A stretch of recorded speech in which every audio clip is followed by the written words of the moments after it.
Hello student, मेरी इस new video में आपका स्वागत है। और पिछली वीडियो में वास्तविक संख्या से रियल नंबर से उसका पार्ट वन में पिछले वीडियो में मैं जो भी था मैं बता चुका था। और ये वास्तविक संख्या का पार्ट टू होगा, ठीक है। और इसमें जो क्वेश्चन है वो मैं बता रहा हूँ, ठीक है। ज़्यादा वीडियो लंबा करने से अपलोड में प्रॉब्लम होता है, बस बात और कुछ भी नहीं है। इसलिए मैं इसे पार्ट बाय पार्ट में बना रहा हूँ। ये सेकंड पार्ट है। और अभी जो इजीली इजीली क्वेश्चन आ रहा है रियल नंबर से, मैं वो बता रहा हूँ। फिर इसमें क्या होगा, कुछ टफ क्वेश्चन आएगा तो उसका मैं अलग से वीडियो बनाऊँगा।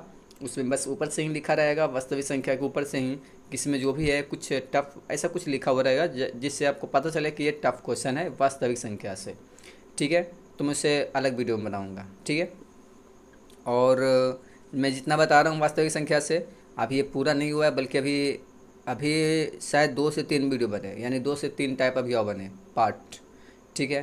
तो देखते हैं और भी कैसा कैसा क्वेश्चन आता है। फिर भी आपको अगर कुछ भी दिक्कत हो रहा होगा वास्तविक संख्या से, बस ओनली फॉर वास्तविक संख्या से यानी रियल नंबर से, तो आप कमेंट कर सकते हैं। मैं उसका सोल्यूशन देने के लिए तैयार हूँ। अभी प्रेजेंट में ही कमेंट कीजिए। ऐसा ना हो कि मैं बता कर निकल जाऊं और आप काफ़ी दिन के बाद कमेंट करें तो कुछ प्रॉब्लम होगा उसमें, ठीक है। क्योंकि फिर से मुझे वहाँ पे जाना पड़ेगा और उसके लिए फिर वीडियो बनाना पड़ेगा। और अभी अगर बताया जाए तो मैं जो भी है जो टफ क्वेश्चन जो आएगा उसी में मैं उसे डाल दूँगा और मैं उसी में बता दूँगा, ठीक है। और अगर वीडियो बेहतर लगे तो, और ना लगे तो मेरी इस न्यू वीडियो में आपका स्वागत है। और आज का पहला क्वेश्चन है कि दो संख्याओं का गुणनफल दिया गया है, ठीक है। और दो संख्याओं का गुणनफल दिया गया है, 1 मिनट। दो संख्याओं का गुणनफल दिया गया है। ये दिया गया है कितना, तो दो संख्याओं का गुणनफल दिया गया है, बताते हैं। ये दिया गया है 8670। ये है दो संख्याओं का गुणनफल। ये दो संख्याओं का गुणनफल दिया गया है और उसका मसा, ये जो दो संख्याओं का गुणनफल है, यानी लिख लेते हैं गुणनफल, ठीक है। ये क्या है, तो गुणनफल है। और मसा दिया गया है, तो मसा कितना दिया गया है, तो मसा दिया गया है 17। तो उसका लसा क्या होगा, देखिए। जब भी इस तरीक़े से गुणनफल दे दिया जाए, ठीक है, और या लसा पूछे या मसा पूछे, यानी लसा पूछे मसा पूछे या मसा पूछे या लसा पूछे, तो ऐसी स्थिति में जब दो संख्याओं का गुणनफल दिया गया है और एक मसा दे दिया गया तो लसा पूछ रहा है, या लसा दे दिया गया और मसा पूछ रहा है, तो ऐसी स्थिति में बस एक ही काम कीजिएगा, डिवाइड कर दीजिएगा, ठीक है। क्या करना है, तो डिवाइड करना है, भाग दे दीजिएगा, सबसे अच्छा से आसानी से आ जाएगा। कैसे हुआ ऐसे, तो इसका ऐसे ये होता है कि ऐसे फॉर्मूला इसका होता है कि पहली संख्या गुना दूसरी संख्या बराबर लसा गुना मसा, ये इसका फॉर्मूला होता है, ठीक है। तो जब इसका ये फॉर्मूला होता है तो पहली संख्या गुना दूसरी संख्या यानी गुणनफल, यानी संख्याओं का गुणनफल, यानी यही वाला है जो कितना दिया गया है, तो 8670 ये दिया गया है। और इक्वल लसा तो नहीं है लेकिन मसा दिया गया है, तो लसा रहने देते हैं ऐसे ही, ठीक है। मान भी सकते हैं, x वगैरह कुछ मान भी सकते हैं। और मसा कितना है, तो 17 दिया गया है। अब जब लसा निकालेंगे तो ये 17 जो है, तो इसका तो नीचे नहीं आएगा ना ये, ठीक है। तो लसा जब निकलेगा तो क्या होगा, तो लसा जब निकलेगा तो ये बनेगा 867017। 1 मिनट। तो इसका लसा निकलेगा तो होगा 8670/17 जो भी। अब इसको से इसमें अगर इससे डिवाइड किया जाए, तो इसमें से जब डिवाइड किया जाएगा तो आसानी से कर सकता है। जैसे 70 ये डिवाइड करेंगे तो 17 × 5 = 85 ऐसे कुछ लग रहा है, तो 5 में लग रहा है, तो करीब करीब लग ही रहा है। तो एक पूरी कट के आएगा कितना, तो 510। कितना आएगा, तो 510, ठीक है। तो ये ऐसे हो गया। अगर लसा इस तरीक़े से, जैसे कि गुणनफल दे दिया गया है और एक मसा दिया गया, या गुणनफल दे दिया गया है और एक लसा दे दिया गया, तो इसमें से अगर ऑब्जेक्टिव में है तो इतना करने का कोई ज़रूरत नहीं है। जो दिया गया है उसी में से जो दिया गया है उसी में एक और जो दिया गया उसी से भाग दे दें तो उसका आंसर आ जाएगा। लसा दिया गया तो मसा आ जाएगा, मसा दिया गया तो लसा आ जाएगा। ठीक है, अब यहाँ तक ये क्लियर है। नेक्स्ट क्वेश्चन देखते हैं। तो अगला क्वेश्चन ये है कि कहा जा रहा है कि दो परिमेय संख्याओं के बीच में कितनी दो परिमेय संख्याओं के बीच में अधिकतम कितनी परिमेय संख्याएं हो सकती है? तो इसका आंसर होगा अनंत। ठीक है, इसका आंसर क्या होगा? तो अनंत होगा कि दो परिमेय संख्याओं के बीच में कितनी परिमेय संख्याएं हो सकती है, तो वो इसका आंसर होगा अनंत। ठीक है, इसमें ये भी पूछा जा सकता है वास्तविक संख्या में कि सबसे छोटी अभाज्य संख्या क्या होती है। ठीक है, सबसे छोटी अभाज्य संख्या क्या होती है? तो अगर पूछा जाए कि सबसे छोटी अभाज्य संख्या क्या होती है, सबसे छोटी ठीक है, सबसे छोटी अभाज्य संख्या, तो सबसे छोटी अभाज्य संख्या क्या होती है? तो 2। कितना होता है? तो सबसे छोटी अभाज्य संख्या कितना होता है? तो 2 होता है। ठीक है, ये भी ठीक है। और अगला क्वेश्चन है, अब मैं ये भी कल बता चुका था कि कौन अभाज्य संख्या है। तो अभाज्य संख्या का पहचान कैसे किया जाता है, मैं इसका बारे में कल बता चुका था। ठीक है, कि अभाज्य संख्या का पहचान कैसे किया जाता है। जो अभाज्य संख्या वो होता है ना कि जो कहने का मतलब है अभाज्य संख्या उसे कहा जाता है जो खुद से कटे और 1 से कटे, अन्यथा और किसी से ना कटे। जैसे में कि 17, ठीक है, 7, 5, 3, ये सब क्या है? तो सब क्या है? तो अभाज्य संख्या है। 2 भी होगा, और 2 जो है सबसे छोटी अभाज्य संख्या होती है। ठीक है, 2 भी है जो खुद से ही कटेगा और 1 से कटेगा, अन्यथा किसी से नहीं कटेगा, इसलिए ये भी है। ठीक है, तो ये प्रक्रिया है। तो अभाज्य संख्या इस में आएंगे है करीब करीब। अगला क्वेश्चन कुछ इस तरीके से दिया गया है, लिखा गया है 7 + 3√2, ऐसा कुछ क्वेश्चन है, ब्रैकेट में है। तो ये पूछा जा रहा है कि क्या ये परिमेय संख्या होगा या अपरिमेय संख्या होगा। तो मैं कल वाले वीडियो में बताया था, यानी पिछली वीडियो में बताया था कि जब भी रूट में अगर लगा हुआ रहे, अब वो निकलने लायक है तब तो परिमेय, लेकिन निकलने लायक नहीं है और वो किसी के साथ में जुड़ा रहे, किसी के साथ में घटाया हुआ रहे, गुना किया हुआ रहे, गुना करके जोड़ा हुआ रहे, किसी भी स्टेप में हो, तो वो सब का सब क्या हो जाएगा? तो अपरिमेय हो जाएगा। क्या हो जाएगा? तो अपरिमेय। तो ये भी कैसी संख्या है? तो अपरिमेय संख्या है। कैसी संख्या जाएगा? तो अपरिमेय संख्या है। और एक और क्वेश्चन है, जैसे मैं यहाँ बताते हैं, यहाँ पे है √5, ऑप्शन में दिया गया है 2√3, ठीक है, और है 4 - √5 और है √16, इतना दिया गया है। अब पूछा जा रहा है इसमें से, ये चारों में से पूछा जा रहा है कि इसमें से परिमेय कौन है। ठीक है, तो ये तो 5 है, ठीक है, रूट के अंदर 5 है, तो ये तो परिमेय होगा ही नहीं। ठीक है, क्योंकि नहीं निकलेगा 5 का कोई भी। ये जो 3 है, रूट के अंदर क्या है? 3 है, ठीक है, तो 3 भी नहीं निकलेगा। ठीक है, तो ये भी परिमेय नहीं है।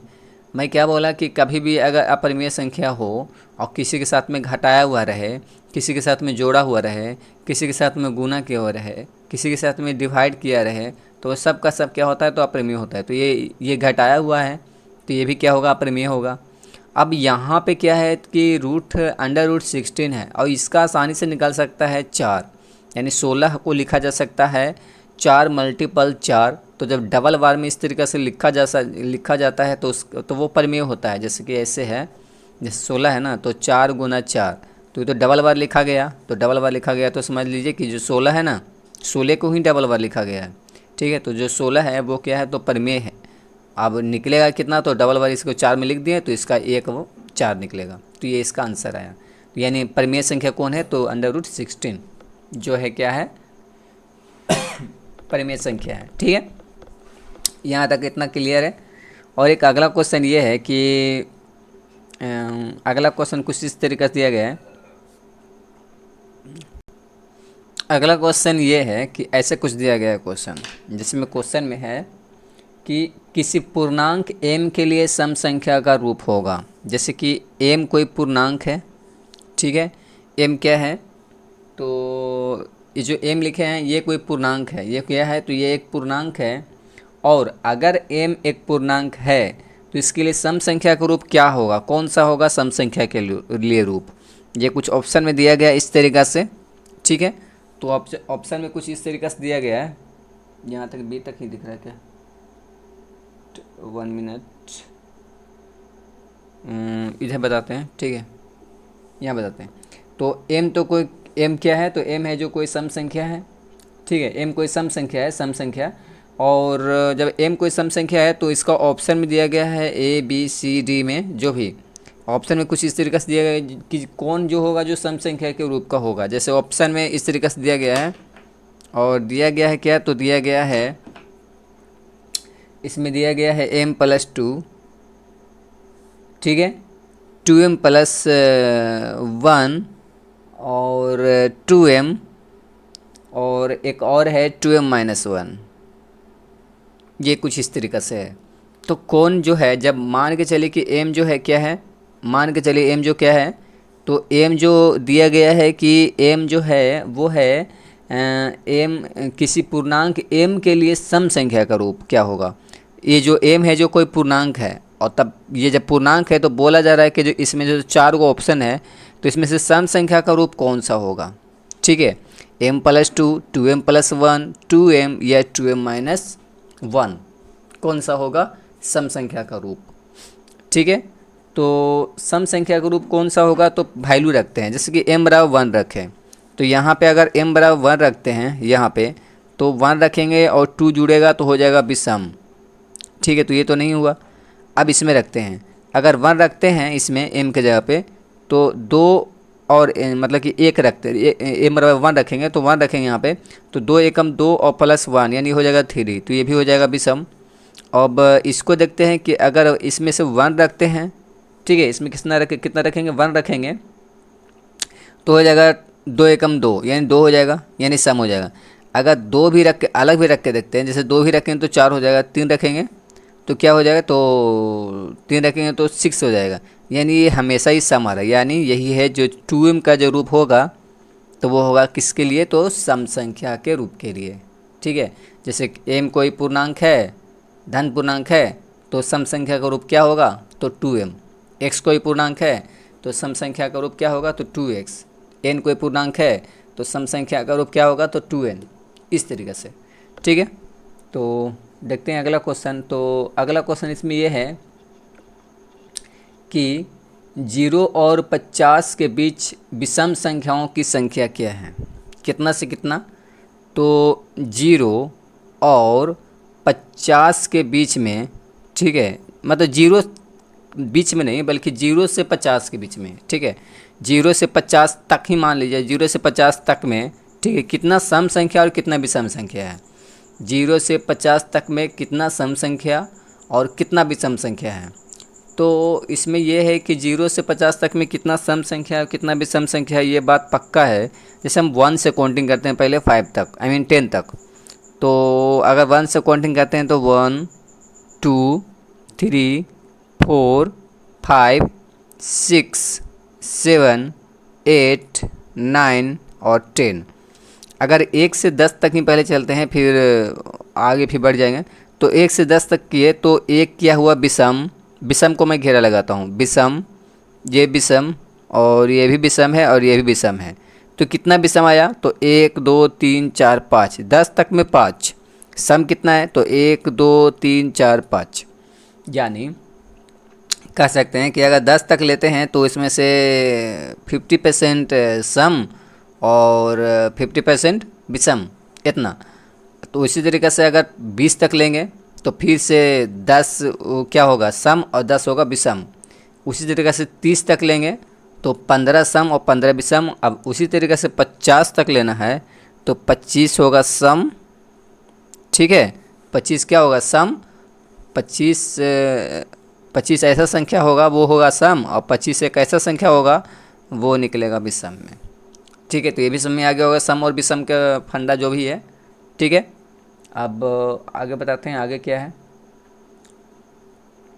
अगला है अपरिमेय नहीं है। कभी कभी क्वेश्चन ऐसे पूछा जाता है, अपरिमेय नहीं है। अपरिमेय नहीं है मतलब क्या, अपरिमेय नहीं है मतलब क्या, अपरिमेय नहीं है, इसका कहने का मतलब यही है कि वो परिमेय है, ठीक है। अपरिमेय नहीं है, इसका कहने का मतलब क्या है कि वो परिमेय है। क्वेश्चन में दिया गया है कि कौन अपरिमेय नहीं है, रूट 10 अपरिमेय नहीं है, मतलब परिमेय है, तो रूट 10 परिमेय नहीं होगा, 10 को निकलेगा ही नहीं। अगर 24 देखा जाए 24, तो ये परिमेय है, तो रूट 24 भी नहीं होगा क्योंकि 24 को भी तोड़ा नहीं जा सकता है। जैसे तोड़ेंगे तो 6 चौके 24, तो 6 और 4 अलग अलग हो गया, नहीं टूटेगा। 12 दूनी 24, ये भी तो अलग अलग है, नहीं टूट रहा है, तो ये कोई क्या हो गया, तो अपरिमेय हो गया। अगला है √35, यह परिमेय है या परिमेय है, तो ये भी क्या होगा, 35 जो है, ये जो 35 है, 35 अंडर रूट, तो ये भी क्या होगा, अपरिमेय होगा, क्योंकि 35 को तोड़ा जा सकता है कैसे में, तो 7 पच्चे 35 या 5 सतह 35, और तो कहीं से तोड़ा नहीं जा सकता है, ठीक है। और जो 5 सतह 35 टूटा, तो 5 और 7 आया, तो बराबर बराबर तो नहीं आया, जैसे आया 5 और एक आया 7, तो अलग अलग है ना, तो अलग अलग आया है तो परिमेय नहीं होगा। जब दोनों सेम सेम में टूटे तब वो परिमेय निकल सकता है, ठीक है, हम पिछले वीडियो में बताए थे। और एक और क्वेश्चन दिया गया है √121, कितना है, √121, ये परिमेय होगा, कहाँ गया ये परिमेय होगा या परिमेय नहीं, ये परिमेय है या नहीं है, तो √121 का होगा, क्योंकि 11 और 11 को मल्टीप्लाई किया जाए, 11 गुना 11 मल्टीप्लाई किया जाए, तो 11 गुना 11 मल्टीप्लाई किया जाएगा, तो ये आ जाएगा 121, तो 121 को तोड़ा गया बराबर बराबर रूप में, तो ये परिमेय संख्या होगा, यानी 121 का कितना निकलेगा, तो 11, तो क्या है, ये परिमेय संख्या है। अंडर रूट में जो 121 है वो क्या है, परिमेय संख्या है। जहाँ तक क्लियर है। अगला है कि कौन सा परिमेय संख्या नहीं है, फिर से वही क्वेश्चन है, तो इसे अब स्किप करते हैं। अब टॉपिक कुछ चेंज है, इसमें ये है, अब टॉपिक कुछ इस तरीक़ा से है कि जिसमें इसमें पूछा जा रहा है कि दशमलव प्रसार क्या होगा, दशमलव प्रसार किसमें शांत होगा और किसमें अशांत होगा, तो इसके लिए एक रूल है, ठीक है। और रूल लेकर इसका ये है कि अगर कुछ समथिंग वैल्यू हो, इस तरीक़े से दिया गया 2 पे पावर m या 2 पे पावर n, ठीक है, और 5 पे पावर m, या ये मैं शांत के लिए बता रहा हूँ, ठीक है, किसके लिए, तो शांत के लिए। अगर 1/2 पे पावर बस n ही हो, 5 पे पावर कुछ भी नहीं हो, तो m बराबर क्या हो, तो 0 हो, तो भी ठीक है। और एक और टॉपिक है कि 1/2 पे पावर ही 0 आ जाए, 5 पे पावर क्या हो, m हो, तो ऐसा किसी ही स्थिति में वो क्या होगा, तो शांत होगा। मैं यहाँ पे क्वेश्चन लेके बताऊँगा, जैसे में कि मान के चलिए कि ऐसे आया कि नीचे में आया है, मान के चलिए कि नीचे में आया है, जैसे क्वेश्चन है 3/8, ठीक है, 3 क्या है 8। अब इसको क्या पूछा जा रहा है कि क्या बताइए ये शांत है या अशांत है, तो 8 को तोड़ना है, और जब भी तोड़ना है तो 2 से मल्टीप्लाई 2 से डिवाइड करके ही। तो जब 8 को तोड़ेंगे तो यहाँ से ये ऐसा कुछ टूटेगा, 2 चौका 8 और 2 दूना 4 और 2 एकम 2, 1 को छोड़ देते हैं, यहाँ पर से 2 कितना आया, तो 3 आया, तो 3 तो पहले से था, और 2 कितना आया, तो 3 बार, ठीक है, 2 तो 3 बार आया, लेकिन यहाँ पे 5 नहीं आया, तो 2 जब 3 बार आ जाए तो 5 पे 0 करने पे क्या होगा, उसका मान 1 होगा, तो 1 में अगर इतना से मल्टीप्लाई भी करेंगे तो कोई दिक्कत नहीं, यानी क्या है ये, अब ये शांत है, ठीक है। यानी बस 2 पे पावर आए, यानी कहने का मतलब है सिर्फ 2 पे पावर आए या 2 पे पावर कुछ भी आ जाए, ठीक है, और 5 पे पावर भी कुछ भी आ जाए, दोनों अकेला अकेला हो तो भी शांत होगा, ठीक है, बस इसके साथ में और कोई आना नहीं चाहिए। और अगर दोनों साथ में है तो ये शांत है ही, लेकिन इसके साथ में अगर अन्यथा कोई और भी आता है तो वो अशांत होगा। कुछ क्वेश्चन हम और भी लेते हैं, जैसे कि क्वेश्चन है 6/15, ठीक है, ये क्वेश्चन है, इसमें पूछा जा रहा है कि ये दशमलव प्रसार इसका शांत होगा या अशांत होगा, तो ये 15 है ना, तो 15 को अगर तोड़ा जाए तो पहला शुरू बात तो ये है कि ये 2 से टूटेगा नहीं, ये 5 से टूटेगा, हाँ, तो टूटना चाहिए 5 से या 2 से। इसको जब भी भाग लगाइएगा, यहाँ पर मैं बोला था कि 2 से लगाना है, लेकिन 2 से नहीं, बल्कि 2 से या 5 से, 2 से ही इस्तेमाल करना है आपको, ठीक है, 2 या 5। तो जब हम 5 से लगाते हैं, 2 से तो लगेगा नहीं, तो 5 3 कितना होगा, 15, अब यहाँ जब 3 आया और इसमें 5 आया तो इसको जब लिखेंगे तो इसको लिखेंगे ऐसे कि 5 पे पावर 1 क्योंकि 5 एक है, और 3 पे पावर भी 1 क्योंकि 3 भी एक है। तो इसमें क्या आया, तो इसमें 5 या 2 आना चाहिए, लेकिन आ गया है क्या, इसमें 3 भी आ गया है, तो ये अपरिमेय होगा। ठीक है, लेकिन 1 मिनट इसे काटा भी जा सकता है ना, ऐसे कुछ करके 3 दूना 6। ठीक है, 5 या 15 करके 3 दूना 6, तो 3 दूना 6 काटा तो अब क्या हुआ 2 पे 2 और नीचे आया 5 पे पावर 1। ठीक है, 2 और 5 पे पावर कितना आया है, तो 1 आया है। तो अब जब इस तरीक़े से आ गया तब ये हो सकता है, ये क्या होगा, तो ये शांत हो सकता है अब। ठीक है, ये क्या होगा, तो अब ये शांत हो सकता है, क्योंकि क्या आ रहा है इसमें पावर कितना आ रहा है, तो इसमें पावर आ रहा है 2 पे पावर तो नहीं आ रहा है, लेकिन 5 पे पावर आ रहा है, तो ये शांत होगा। क्या होगा, तो ये भी क्या हो जाएगा, ये भी क्या हो जाएगा, तो ये हो जाएगा शांत। ठीक है, ये भी शांत है। अगला देखते हैं, अगला क्या है। तो अगला क्वेश्चन ये है कि नीचे में से ऊपर में काट के भी देखना ज़रूरी है। अगर कट रहा है ना तो वो शांत होगा, अगर नहीं कट रहा है तो बात उसका अलग है। अगला है कि 29/343 इसका दशमलव प्रसार क्या होगा, शांत होगा या अशांत होगा। ठीक है, 29/343 का दशमलव प्रसार शांत होगा या अशांत होगा। तो दशमलव प्रसार इसका शांत होगा या अशांत होगा, तो पहले 343 को तोड़ते हैं, तो पहला सूत्र 3 से नहीं लगाना है। ठीक है, या तो 2 से या 5 से, किसी दोनों में से किसी एक से। जैसे 5 से लगाएंगे तो लगने का नहीं। ठीक है, ये लगेगा कितना से, तो 343 होता है शायद 749 और फिर 7 900, यानी 7 का शायद क्यू होता है, तो 7 से लगाते हैं, तो 7 चौके 28 ऐसे लगना नहीं चाहिए इसमें, यहीं पे ये हट जाएगा डायरेक्ट जब 7 से लग रहा है ना। ठीक है, कितना से लगा, तो 5 से नहीं लगा और 2 से भी नहीं लगा, तो जब 5 से भी नहीं लगा और 2 से भी नहीं लगा तो ये दशमलव प्रसार इसका क्या होगा, तो अशांत होगा। क्या होगा, अशांत। अगर लगा के भी देख सकते हैं तो देख लीजिए, 7 चौके 28, तो 34 में से 28 गया तो कितना बचा, यहाँ बचा 6, यहाँ बचा रहा है 3, तो 6 यहाँ पे और 3 यहाँ पे, तो 63 हो गया। तो 7 9 63 और फिर 7 49, यानी 7 का क्यू आ रहा है, इसका बना रहे हैं कितना, तो 7 का आ रहा है क्यू। तो हम क्या बोले हैं, चाहे तो 2 आए चाहे तो 5 आए। ठीक है, 2 आए या 5 आए, या सिर्फ 2 आ जाए या सिर्फ 5 आ जाए, जैसे यहाँ पे आया है कहाँ पे, या सिर्फ 2 आए या फिर सिर्फ 5 आए। अगर इसके साथ में कोई और आएगा तो वो अशांत होगा, या कोई अलग आएगा तो भी अशांत होगा। तो इसमें क्या है, तो 7 आया हुआ है, पावर नहीं देखना है, नीचे बेस देखना है, तो 7 है तो ये भी क्या होगा, अशांत होगा। तो ये संख्या क्या है, ये संख्या क्या है, तो ये अशांत है। क्या है, तो अशांत है। अगला क्वेश्चन देखते हैं। अगला क्वेश्चन है कि इसमें क्वेश्चन दिया गया है, अगला क्या है क्वेश्चन, हाँ फिर से शांत अशांत वाला है, जैसे वही वाला है, ये वाला है। ठीक है, दशमलव प्रसार इसका क्या होगा, शांत होगा या शांत होगा। तो इसका दशमलव प्रसार क्या होगा, अभी हम क्या निकाले थे, शांत, तो इसका शांत ही है। ठीक है, इसमें क्वेश्चन दिया गया, पूछा गया है कि कौन अभाज्य संख्या है। ठीक है, अगला क्वेश्चन ये है कि अभाज्य संख्या पूछा जा रहा है, तो 8 9 11 15 इन चारों में से अभाज्य संख्या कौन है।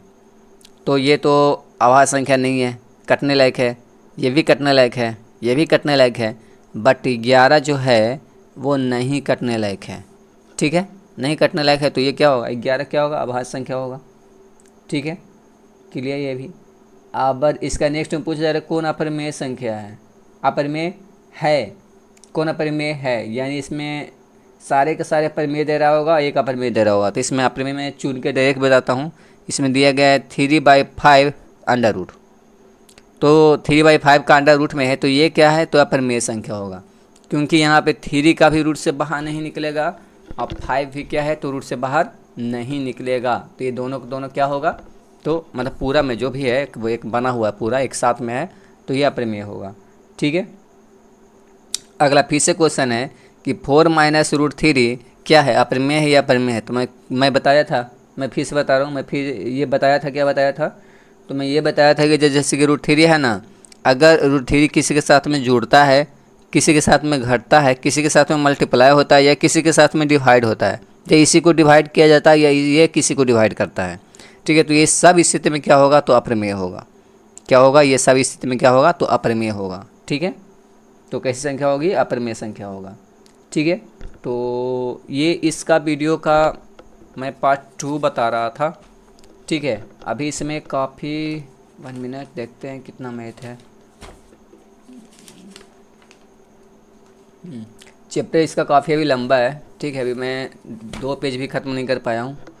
ठीक है, तो अब इसका क्योंकि वीडियो ज़्यादा जब बड़ा हो जाता है तो अपलोड करने में प्रॉब्लम होता है, और कुछ भी नहीं। तो अब हम नेक्स्ट वीडियो में बताएंगे इसका नेक्स्ट मैथ जो भी आएगा वो। ठीक है, तो मिलते हैं किसी नेक्स्ट वीडियो में। अगर वीडियो अच्छा लगा हो तो वीडियो को लाइक कीजिएगा। चैनल पे अगर नए होंगे तो चैनल को सब्सक्राइब कीजिएगा, और जितना ज़्यादा से ज़्यादा हो सके वो शेयर कीजिएगा। और ज़रूरी है कि वो शेयर हो तो किनके पास में हो, तो जो 10th क्लास का एग्ज़ाम दे रहे हैं उनके पास में। ठीक है, तो ठीक है, मिलते हैं किसी नेक्स्ट वीडियो में। वीडियो देखने के लिए धन्यवाद। Thank you.